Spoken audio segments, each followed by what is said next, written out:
Has the US Congress just delivered its strong warning yet to President Donald Trump over conflict with Iran? In a major political development from Washington, the US House of Representatives has passed a resolution calling for the withdrawal of American troops from Iran war. That's huge. The vote is largely symbolic for now, but it carries significant political weight. The resolution passed by a narrow margin of 215 to 208. Notably, four Republican lawmakers broke the rank and then joined the Democrats in supporting the measure. While the vote now moves to the Senate, where a similar effort has already been cleared in an important procedural state. But it is also about who has the authority to decide when America goes for war. Well, Democrats argue that President Donald Trump violated the US Constitution by launching military strike against Iran alongside Israel earlier this year without even first receiving approvals from Congress. Well, they pointed out at War Power Act, which requires president's authorization from Congress. Yes, within the 60 days of introducing any American forces into hostilities.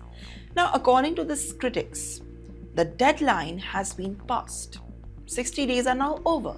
However, the White House strongly disagrees to it. The administration argues that on April's ceasefire effectively paused the timelines and then maintained that its actions remain with the legal limits. Because the dispute is now moving beyond the battlefield into a constitutional debate over presidential power. At the same time, the tensions between the United States and Iran remain very high. Despite the administration claims that the war is effectively over, military exchanges continue. In the recent days, the United States reportedly intercepted Iran's drones that were carrying out the operations against Iranian military assets. Iran, meanwhile, has launched drones, missiles, and whatnot towards the targeted Gulf region just to harm US. And as a result, many lawmakers are now questioning whether the conflict is truly widening down or entering a very new phase. Republican leaders largely continue to support the president's approach, though. Well, they argue that pulling back could now weaken America's leverage at a time when Iran remains under significant pressure. And yet, signs of unease are now becoming increasingly visible inside the Washington. Well, with midterm elections approaching, some lawmakers are connected about the political and economic cost of a prolonged conflict.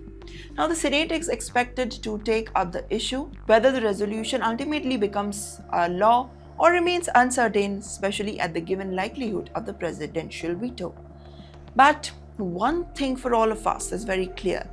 The vote marks the most significant congressional challenge to the administrations of Iran and policy since the conflict began. And as the military tensions continue overseas, a parallel battle over war powers and presidential authorities is now unfolding at home. The question is no longer just about Iran. It is about who decides when America fights and how and when it stops.